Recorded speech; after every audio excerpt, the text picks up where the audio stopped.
ఎందుకంటే మేము పీజీ చదివేటప్పుడు మా ప్రొఫెసర్ ఏమన్నాడంటే, టైం తక్కువగా ఉంది, నేను నైట్ క్లాసెస్ పెడతానన్నాడు.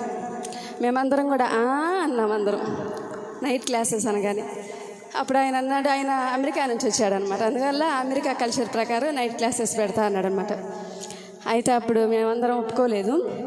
అప్పుడు ఆయన అన్నాడు, ఏమీ రావచ్చు కదా, ఏమైంది, బిహేవ్ లైక్ మెన్ అన్నాడు. ఎప్పుడు మేము ఈక్వల్ అంటూ ఉంటారు, కానీ మీ బిహేవియర్ అలాగుండదు. అయితే మనకంత ఈక్వాలిటీ, అంత స్వేచ్ఛ అవసరమా?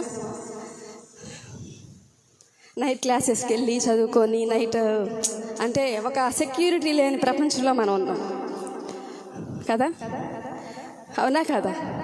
పరలోకంలో అయితే ఎక్కడికైనా పోవచ్చు, ఏమైనా చేయొచ్చు. కానీ